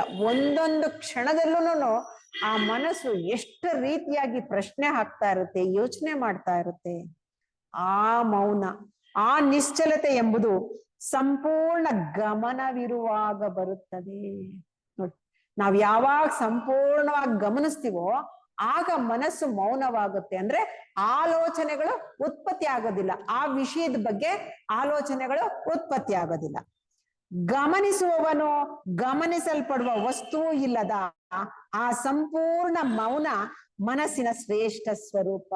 ಅದೇ ಮನಸ್ಸಿನ ಶ್ರೇಷ್ಠ ಸ್ವರೂಪ. ಆದರೆ ಆ ಸ್ಥಿತಿಯಲ್ಲಿ ಏನಾಗುತ್ತದೆ, ಅಂತ ಮೌನ ಸ್ಥಿತಿಯಲ್ಲಿ ಏನಾಗುತ್ತದೆ ಎಂಬುದನ್ನು ಪದಗಳಲ್ಲಿ ಹೇಳುವುದು ಕಷ್ಟ. ಏಕೆಂದರೆ ಪದಗಳಲ್ಲಿ ಹೇಳಲ್ಪಡುವುದು ವಾಸ್ತವವಲ್ಲ. ನೀವೇ ಅದನ್ನು ಕಂಡು ಹಿಡಿಯಬೇಕಾದರೆ ಅದನ್ನು ನೀವು ಅನುಭವಿಸಬೇಕು. ಆ ಮೌನವನ್ನ ನಾವು ಯಾವಾಗ ಅನುಭವಿಸ್ತೀವೋ ಆಗ ನಾವು ತಿಳ್ಕೊಳ್ತೀವಿ ವಿನಃ ಮಾತುಗಳಿಂದ ಅದು ವ್ಯಕ್ತಪಡಿಸೋದಿಕ್ಕೆ ಸಾಧ್ಯವಿಲ್ಲ. ಪ್ರತಿಯೊಂದು ಸಮಸ್ಯೆಯು ಇತರ ಎಲ್ಲ ಸಮಸ್ಯೆಗಳಿಗೆ ಸಂಬಂಧ ಹೊಂದಿರುತ್ತದೆ. ಆದುದರಿಂದ ನೀವು ಅದು ಯಾವುದೇ ಆಗಿರಲಿ ಒಂದು ಸಮಸ್ಯೆಯನ್ನು ಪರಿಹರಿಸಿದರೆ ಆಗ ಇತರ ಎಲ್ಲ ಸಮಸ್ಯೆಗಳನ್ನು ಸುಲಭವಾಗಿ ಎದುರಿಸಿ ಪರಿಹಾರವನ್ನು ಕಾಣಬಲ್ಲಿರಿ. ನಾವು ಮಾನಸಿಕ ಸಮಸ್ಯೆಗಳ ಬಗ್ಗೆ ಮಾತನಾಡುತ್ತಿದ್ದೇವೆ ಎಂಬುದು ತಿಳಿದಿರಲಿ. ಈಗಾಗಲೇ ನಾವು ಒಂದು ಸಮಸ್ಯೆಯು ಕಾಲದ ಬಗ್ಗೆ ಇರುವ ಸಮಸ್ಯೆ ಎಂಬುದನ್ನು ಕಂಡಿದ್ದೇವೆ. ಅದು ಸಮಸ್ಯೆಯನ್ನು ನಾವು ಸಂಪೂರ್ಣವಾಗಿ ಎದುರಿಸಿದಾಗ, ಆದುದರಿಂದ ನಾವು ಸಮಸ್ಯೆಯ ಸ್ವಭಾವ ಮತ್ತು ರಚನೆಯನ್ನು ಅರಿತಿರಬೇಕಲ್ಲವೇ? ಆ ಸಮಸ್ಯೆ ಯಾವ ರೀತಿ ಪ್ರಾರಂಭ ಆಯ್ತು, ಅದ್ಯಾವ ರೀತಿ ರಚನೆ ಆಯ್ತು, ಆ ಸಮಸ್ಯೆಯ ಸ್ವಭಾವ ಏನು ಅಂತ ಮೊದಲು ನಾವು ತಿಳ್ಕೊಳ್ಬೇಕು. ಅದನ್ನು ಸಂಪೂರ್ಣವಾಗಿ ನೋಡಬೇಕು. ಅದು ತಲೆ ಎತ್ತುತ್ತಿದ್ದಂತೆ ಸಮಸ್ಯೆ ಬಂತಲ್ಲ, ಅದ್ ತಕ್ಷಣನೇ ನಾವು ಪರಿಹಾರ ಮಾಡ್ಕೊಂಡ್ ಬಿಡ್ಬೇಕು, ಅದನ್ನು ಎದುರಿಸಬೇಕು. ಅದು ಮನಸ್ಸಿನಲ್ಲಿ ಬೇರೂರಿ ಇಲ್ಲದಂತೆ ಮಾಡಲು, ಅದು ಎಲ್ಲಿ ಬೇರೂರ್ ಬಿಡುತ್ತೋ ಮತ್ತೆ ಅದು ಬೇರುಗಳು ಬಿಟ್ಕೊಂಡ್ಬಿಟ್ರೆ ಅದು ಕಿತ್ತಾಕೋದು ಕಷ್ಟ ಆಗ್ಬಿಡುತ್ತೆ. ತತ್ಕ್ಷಣ ಪರಿಹಾರವನ್ನು ಹುಡುಕಬೇಕು. ಒಂದು ಸಮಸ್ಯೆಯು ಒಂದು ತಿಂಗಳು, ಒಂದು ದಿನ ಅಥವಾ ಕೆಲವು ನಿಮಿಷಗಳು ನಿಲ್ಲಲು ಅವಕಾಶ ಮಾಡಿಕೊಟ್ಟರೂ ಸಾಕು, ಅದು ನಮ್ಮ ಮನಸ್ಸನ್ನು ತಿರುಚಿ ಬಿಡುತ್ತದೆ. ಆದುದರಿಂದ ಒಂದು ಸಮಸ್ಯೆಯನ್ನು ತಿರುಚಿಲ್ಲದಂತೆ ತತ್ಕ್ಷಣ ಎದುರಿಸಲು ಸಾಧ್ಯವೇ? ಅಲ್ಲದೆ ತತ್ಕ್ಷಣ ಅದರಿಂದ ಸಂಪೂರ್ಣವಾಗಿ ಸ್ವತಂತ್ರರಾಗಿರಲು ಸಾಧ್ಯವೇ? ಒಂದು ಎಕ್ಸಾಂಪಲ್, ಒಂದು ನೆನಪು, ಯಾವುದೋ ಒಂದು ನೆನಪಿರ್ಬೇಕು. ಮನಸ್ಸಿನಲ್ಲಿ ಒಂದು ಗೀಚು ನಿಲ್ಲದಂತೆ ಮಾಡಲು ಸಾಧ್ಯವೇ? ಆ ನೆನಪು ಅನ್ನೋದು ಬಂದ ತಕ್ಷಣನೇ ಆಗೋಯ್ತು. ಹಿಂದೆ ನಡೆದಿರ್ತಕ್ಕಂತ ಒಂದು ಘಟನೆಯನ್ನ ಮತ್ತೆ ನಾನು ನೆನಪು ಮಾಡ್ಕೊಂಡ್ರೆ ಅಂದ್ರೆ ಅದೇನಾಯ್ತು, ಲೈಟ್ ಆಗಿದ್ದು ಡಾರ್ಕ್ ಆಗಿ ಅಚ್ಚೊತ್ತದಂಗೆ ನಿಂತೋಗ್ಬಿಡುತ್ತೆ ಮನಸ್ಸಿನಲ್ಲಿ. ಈ ನೆನಪುಗಳು ನಮ್ಮೊಡನೆ ನಾವು ಎತ್ತಿಕೊಂಡು ಓಡಾಡುವ ಕಲ್ಪನೆಗಳು.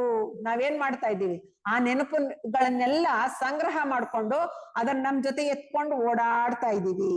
ಅಸಾಧಾರಣವಾದ ಜೀವನವೆನ್ನುವುದನ್ನು ಎದುರಿಸುವುದು ಈ ಕಲ್ಪನೆಗಳೇ. ನೋಡಿ, ನಾವು ತುಂಬಾ ಈ ಕಲ್ಪನೆಗಳನ್ನ ಹೊತ್ತುಕೊಂಡು ನಮ್ ಜೀವನವನ್ನ ಜೀವಿಸ್ತಾ ಇದ್ದೀವಿ.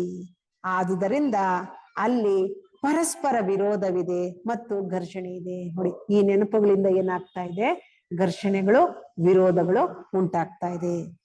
ಆದ್ರೆ ಜೀವನವು ತುಂಬಾ ವಾಸ್ತವವಾದುದು.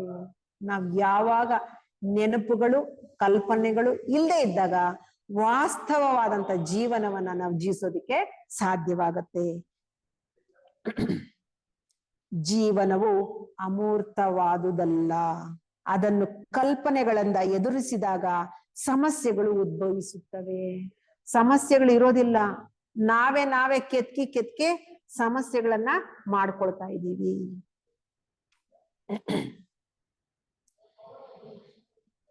ಗಮನಿಸುವವನು ಕಲ್ಪನೆಯನ್ನು ಕಟ್ಟುವವನು. ಅವನು ಅನೇಕ ನೆನಪುಗಳ, ಭಾವನೆಗಳ ಸಮುಚ್ಚಯ. ಅವನು ಅಮೂರ್ತ ಭಾವನೆಗಳ ಕಂತೆ. ನಾವು ಎಲ್ಲಿವರೆಗೂ ಏನೇನ್ ತಿಳ್ಕೊಂಡಿರ್ತೀವೋ ಅದನ್ನೆಲ್ಲ ಪಕ್ಕಕ್ಕಿಟ್ಟಾಗ ನಮ್ಮ ಜೀವನ ಸರಳವಾಗಿರುತ್ತೆ, ಸಂತೋಷವಾಗಿರುತ್ತೆ. ನೀವು ಆಕಾಶದಲ್ಲಿರುವ ನಕ್ಷತ್ರಗಳನ್ನು ನೋಡಿದಾಗ ನೋಡುತ್ತಿರುವ ನೀವು ಇದ್ದೀರಿ. ಆಕಾಶವು ಹೊಳೆಯುವ ನಕ್ಷತ್ರಗಳಿಂದ ತುಂಬಿದೆ, ತಂಪಾದ ಗಾಳಿ ಇದೆ.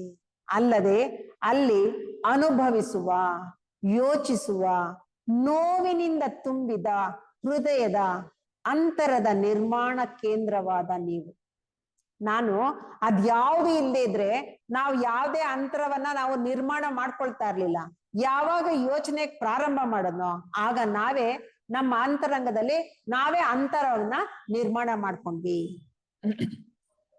ನಿಮಗೂ ನಕ್ಷತ್ರಗಳಿಗೂ ನಡುವೆ ಇರುವ ಅಂತರವನ್ನಾಗಲಿ ಎಂದಿಗೂ ಅರ್ಥ ಮಾಡಿಕೊಳ್ಳಲಾರಿರಿ. ಏಕೆಂದರೆ ನೀವು ನಿಮ್ಮ ಕಲ್ಪನೆ ಇಲ್ಲದೆ ನೋಡಿಲ್ಲ. ಪ್ರತಿಯೊಂದನ್ನು ನಾವು ನಮ್ಮ ಕಲ್ಪನೆ ಮೂಲಕ ನೋಡ್ತಾ ಇರೋದ್ರಿಂದ ನಾವು ಸಹಜವಾಗಿ ನೋಡ್ತಾ ಇಲ್ಲ. ಆದುದರಿಂದಲೇ ನಿಮಗೆ ಸೌಂದರ್ಯವೆಂದರೇನು, ಪ್ರೇಮವೆಂದರೇನು ಎಂಬುದು ಗೊತ್ತಿಲ್ಲ. ನೀವು ಅದರ ಬಗ್ಗೆ ಮಾತನಾಡುತ್ತೀರಿ, ಎಷ್ಟು ಬೇಕಾದ್ರೂ ಮಾತಾಡ್ತೀವಿ. ಸೌಂದರ್ಯ ಅಂದ್ರೆ ಏನು, ಪ್ರೇಮ ಅಂದ್ರೆ ಏನು. ಆದ್ರೆ ನಿಜವಾಗ್ಲೂ ಗೊತ್ತಾ ನಮ್ಗೆ? ಇಲ್ಲ. JK ಅವರು ಹೇಳ್ತಕ್ಕಂತ ರೀತಿನಲ್ಲಿ ಪ್ರೇಮ ಅಂದ್ರೆ ಏನು ಅನ್ನೋದು ಗೊತ್ತಿಲ್ಲ, ಸೌಂದರ್ಯ ಅಂದ್ರೆ ಏನು ಗೊತ್ತಿಲ್ಲ. ನಮ್ಗೇನ್ ಗೊತ್ತಿದೆ? ಹಿಂದಿನ ನೆನಪು ಅಥವಾ ಪುಸ್ತಕಗಳ ತಿಳುವಳಿಕೆ. ನಮಗೆ ನಿಜವಾದ ಅನುಭವದ ದಿಂದ ಏನನ್ನು ನಾವಿನ್ನು ಕಲಿತೇ ಇಲ್ಲ. ಏಕೆಂದರೆ ನೀವು ನಿಮ್ಮ ಕಲ್ಪನೆ ಇಲ್ಲದೆ ನೋಡಿಲ್ಲ. ಆದುದರಿಂದ ನಿಮಗೆ ಸೌಂದರ್ಯವೆಂದರೇನು, ಪ್ರೇಮವೆಂದರೇನು ಎಂಬುದು ಗೊತ್ತಿಲ್ಲ. ನೀವು ಅದರ ಬಗ್ಗೆ ಮಾತನಾಡುತ್ತೀರಿ, ಅದರ ಬಗ್ಗೆ ಬರೆಯುತ್ತೀರಿ, ಆದರೆ ಅದನ್ನು ನೀವು ತಿಳಿದುಕೊಂಡಿಲ್ಲ. ಅಪರೂಪವಾಗಿ ಸಂಪೂರ್ಣ ಆತ್ಮ ಪರವಶತೆಯ ಅಂತರಗಳಲ್ಲಿ ಬಹುಶಃ ಅಪರೂಪವಾಗಿ ತಿಳಿದುಕೊಂಡಿರಬಹುದು. ಯಾವುದೋ ಒಂದು ಕ್ಷಣದಲ್ಲಿ ನಾವು ಅದನ್ನ ಅನುಭವಿಸಿರ್ತೀವಿ. ಎಲ್ಲಿಯ ತನಕ ಒಂದು ಕೇಂದ್ರವಿದ್ದು ಅದು ತನ್ನ ಅಂತರವನ್ನು ಉಂಟು ಮಾಡಿಕೊಳ್ಳುತ್ತದೆಯೋ ಅಲ್ಲಿಯ ತನಕ ಅಲ್ಲಿ ಪ್ರೇಮವೂ ಇರುವುದಿಲ್ಲ, ಸೌಂದರ್ಯವೂ ಇರುವುದಿಲ್ಲ. ಯಾವ ಕೇಂದ್ರವೂ ಯಾವ ಪರಿಧಿಯೂ ಇಲ್ಲದಿದ್ದಾಗ ಪ್ರೇಮವಿದೆ. ನೀವು ಪ್ರೀತಿಸಿದಾಗ ನೀವೇ ಸೌಂದರ್ಯವಾಗುತ್ತೀರಿ. ನೋಡಿ ಎಷ್ಟು ಆಳಕ್ಕೆ ನಮ್ಮನ್ನ ಕರ್ಕೊಂಡೋಗ್ತಾರೆ ಅಂದ್ರೆ, ನಾವೇ ಅದಾಗ್ಬಿಟ್ಟಿದೀವಿ ಅನ್ನೋ ರೀತಿ ಅವರ ಉಪನ್ಯಾಸಗಳನ್ನ ಕೇಳಿಸ್ಕೊಳ್ತಾ ಇದ್ದಾಗ ಆ ಒಂದು ಅನುಭವವನ್ನ ಪಡೀತಾ ಇದ್ರು. ನಾವು ಅವರ ಲೇಖನವನ್ನ ಓದಿನೇ ಅದನ್ನ ಅನುಭವಿಸ್ತಾ ಇದ್ದೀವಿ ಅಂದ್ರೆ ನಿಜವಾಗ್ಲೂ ಕೇಳಿಸ್ಕೊಂಡವ್ರು ಎಷ್ಟು ಪುಣ್ಯಾತ್ಮರು ಅಂತ ಅನ್ಸುತ್ತೆ. ನಿಮ್ಮೆದುರಿಗಿದ್ದ ಮುಖವನ್ನು ನೋಡಿದಾಗ ಒಬ್ಬ ವ್ಯಕ್ತಿಯನ್ನ ನಾವು ನೋಡ್ತೀವಿ, ಆಗ ನೀವು ಒಂದು ಕ್ರಿಯಾ ಕೇಂದ್ರದಿಂದ ನೋಡುತ್ತಿದ್ದೀರಿ. ಯಾವುದೋ ಅವನ ಬಗ್ಗೆ ನಮ್ಗೇನು ಗೊತ್ತಿರುತ್ತೋ ಮಾಹಿತಿ ಅದ್ರ ಮೂಲಕ ನೋಡ್ತಾ ಇರ್ತೀವಿ. ಆ ಕೇಂದ್ರವು ಒಬ್ಬ ವ್ಯಕ್ತಿಗೂ ಇಬ್ಬರಿಗೂ ನಡುವೆ ಅಂತರವನ್ನು ನಿರ್ಮಿಸುತ್ತದೆ. ಆ ವ್ಯಕ್ತಿಗೂ ನಮಗೂ ಅಂತರ ಅನ್ನೋದನ್ನ ಅದೇ ನಿರ್ಮಾಣ ಮಾಡ್ಬಿಡುತ್ತೆ. ಆದುದರಿಂದಲೇ ನಮ್ಮ ಬಾಳು ಅಷ್ಟು ಶೂನ್ಯ. ಅದಕ್ಕೆ ನಾವು ನಮ್ಮ ಬಾಳಿನಲ್ಲಿ ಸಂತೋಷ ಅನ್ನೋದು ಇಲ್ಲ, ಅಷ್ಟು ಜಡ. ನೀವು ಪ್ರೇಮವನ್ನು ಸೌಂದರ್ಯವನ್ನು ಬೆಳೆಸಲಾರಿರಿ. JK ಅವರು ಅದನ್ನೇ ಹೇಳೋದು. ಅವ್ರು ಅನುಭವಿಸಿರ್ತಕ್ಕಂಥ ಸಂತೋಷ, ಪ್ರೇಮ, ಸೌಂದರ್ಯ ಎಲ್ಲವನ್ನ ನಾವು ಅನುಭವಿಸ್ಲಿ ಅನ್ನೋದು ಒಂದೇ ಅವರ ಗುರಿ ಆಗಿರೋದ್ರಿಂದ ಅವ್ರು ಇಷ್ಟು ನಮ್ಮನ್ನ ಆಳಕ್ಕೆ ಕರ್ಕೊಂಡು ಹೋಗ್ತಾ ಇದ್ದಾರೆ. ನೀವು ಪ್ರಯತ್ನ ಪಡ್ರಿ, ನಾನ್ ಪಟ್ಟು ಸಂತೋಷನ ನೀವು ಅನುಭವಿಸ್ರಿ ಅಂತ. ಸತ್ಯವನ್ನೂ ಕಂಡು ಹಿಡಿಯಲಾರಿರಿ, ಆದರೆ ನೀವು ಯಾವಾಗಲೂ ನೀವೇನು ಮಾಡುತ್ತಿದ್ದೀರಿ ಎನ್ನುವ ಬಗ್ಗೆ ಅರಿವು ಹೊಂದಿದ್ದರೆ, ನಾನೇನ್ ಮಾಡ್ತಾ ಇದ್ದೀನಿ ಅನ್ನೋ ಅರಿವು ನನಗೆ ಇದ್ರೆ ನೀವು ಅರಿವನ್ನು ಬೆಳೆಸಬಲ್ಲಿರಿ. ನಾವು ಅನುಕ್ಷಣ ನಾನು ಏನ್ ಮಾಡ್ತಾ ಇದ್ದೀನಿ, ನನ್ನ ಭಾವನೆಗಳೇನು, ನನ್ನ ಯೋಚನೆಗಳೇನು, ನನ್ನ ಕ್ರಿಯೆ ಏನು ಅಂತ ಅನುಕ್ಷಣ ನಾನು ನೋಡ್ಕೊಳ್ತಾ ಇದ್ರೆ ಸಾಕು, ನಮ್ಮಲ್ಲಿ ಬದಲಾವಣೆ ಅನ್ನೋದು ತನ್ನಷ್ಟಕ್ಕೆ ತಾನೇ ಆಗೋಗುತ್ತೆ. ನೀವು ಅರಿವನ್ನು ಬೆಳೆಸಬಲ್ಲಿರಿ. ಆ ಅರಿವಿನಿಂದ ಮಾನವನ ಸುಖ, ಆಸೆ, ವ್ಯಸನ, ಸಂಪೂರ್ಣ ಒಂಟಿತನ, ಬೇಸರ ಎಂಬವುಗಳ ಸ್ವಭಾವವನ್ನು ಗಮನಿಸಬಲ್ಲಿರಿ. ಅವಾಗ ನಿಮಗೆ ಗೊತ್ತಾಗತ್ತೆ ಬೇರೆಯವ್ರು ಯಾಕೆ ವ್ಯಸನ ಪಡ್ತಾ ಇದ್ದಾರೆ, ಬೇಸರ ಪಡ್ತಾ ಇದ್ದಾರೆ ಅಂತ. ಆಗ ನಿಮಗೆ ಅಂತರಾಯ ಎಂದು ಕರೆಯುವುದರ ಪರಿಚಯವಾಗುತ್ತದೆ. ಇವೆಲ್ಲ ತೆರೆಗಳು. ಏನು ನಮಗೂ, ಒಬ್ಬ ಮನುಷ್ಯನಿಗೂ ನಮಗೂ ಆಗಿರ್ಬೋದು, ಒಂದು ವಸ್ತುವಿಗೂ ನಮಗೂ ಆಗಿರ್ಬೋದು, ಮಧ್ಯದಲ್ಲಿ ಯಾವುದು ಅಂತರ ಅನ್ನೋದು ಎಬ್ಬಿಸ್ತಾ ಇದೆ ಅನ್ನೋದು ಗೋಚರ ಆಗತ್ತೆ. ನಿಮಗೂ ನೀವು ಗಮನಿಸುತ್ತಿರುವ ವಸ್ತುವಿಗೂ ನಡುವೆ ಅಂತರವಿರುವಾಗ ಅಲ್ಲಿ ಪ್ರೇಮವಿಲ್ಲ ಎಂಬುದನ್ನು ತಿಳಿಯುತ್ತೀರಿ. ಆ ಪ್ರೇಮವಿಲ್ಲದೆ ಪ್ರಪಂಚವನ್ನು ಸುಧಾರಿಸಲು ನೀವೆಷ್ಟು ಕಷ್ಟದಿಂದ ಪ್ರಯತ್ನಿಸಿದರು, ಹೊಸ ಸಾಮಾಜಿಕ ವ್ಯವಸ್ಥೆಯನ್ನು ತರಲು ಪ್ರಯತ್ನ ಪಟ್ಟರು, ಅಭಿವೃದ್ಧಿಯ ಬಗ್ಗೆ ನೀವೆಷ್ಟು ಮಾತನಾಡಿದರು, ನೀವು ಯಾತನೆಯನ್ನು ಮಾತ್ರ ಉಂಟು ಮಾಡುತ್ತೀರಿ. ನಾವು ಬರೀ ನೋವನ್ನ ಉಂಟು ಮಾಡ್ತೀವಿ ವಿನಃ ಆ ಅರಿವಿನ ಮೂಲಕ ನಾವು ಏನು ಪಡ್ಕೊಳ್ತಾ ಇಲ್ಲ. ಏಕೆ? ಎಲ್ಲಿವರೆಗೂ ನಮ್ಮಲ್ಲಿ ಆ ಅಂತರ, ಆ ಡಿಫರೆನ್ಸ್, ಆ ಒಂದು ತೆರೆ ಅನ್ನೋದು ಇರುತ್ತೋ ಅಲ್ಲಿವರೆಗೂ ನಾವು ಇದೇ ಅನುಭವವನ್ನ ಪಡಿತಾ ಇರ್ತೀವಿ. ಏನು ಮಾಡಬೇಕು ಎಂಬುದನ್ನು ಹೇಳುವವರು ಯಾರೂ ಇಲ್ಲ. ಈ ಹುಚ್ಚು ಪಾಶವಿ ಪ್ರಪಂಚದಲ್ಲಿ ನೀವು ಏಕಾಕಿ, ಒಂಟಿ. ನೋಡಿ, ನಾವು ಎಲ್ಲಿವರೆಗೂ ನೆನಪುಗಳು, ನಂಬಿಕೆ, ತಿಳುವಳಿಕೆ, ಕಲ್ಪನೆ ಇವನ್ನೆಲ್ಲ ಪಕ್ಕಕ್ಕೆ ಸರಿಸಿ ಏನನ್ನ ನಾವು ತಿಳ್ಕೊಂಡಿದೀವೋ ಅದರಿಂದ ಯಾವಾಗ ಬಿಡುಗಡೆಯನ್ನ ಪಡಿತೀವೋ ಆಗ ಸಹಜವಾದಂತ ಪ್ರೇಮವನ್ನಾಗ್ಲಿ, ಸತ್ಯವನ್ನಾಗ್ಲಿ, ಸೌಂದರ್ಯವನ್ನಾಗ್ಲಿ ಅನುಭವಿಸೋದಕ್ಕೆ ಸಾಧ್ಯ ಅಂತ ಹೇಳ್ತಾ ಇದ್ದಾರೆ. ಈ ಒಂದು ಅವಕಾಶವನ್ನ ಕೊಟ್ಟಿದ್ದಕ್ಕಾಗಿ ಎಲ್ಲರಿಗೂ ವಂದನೆಗಳು.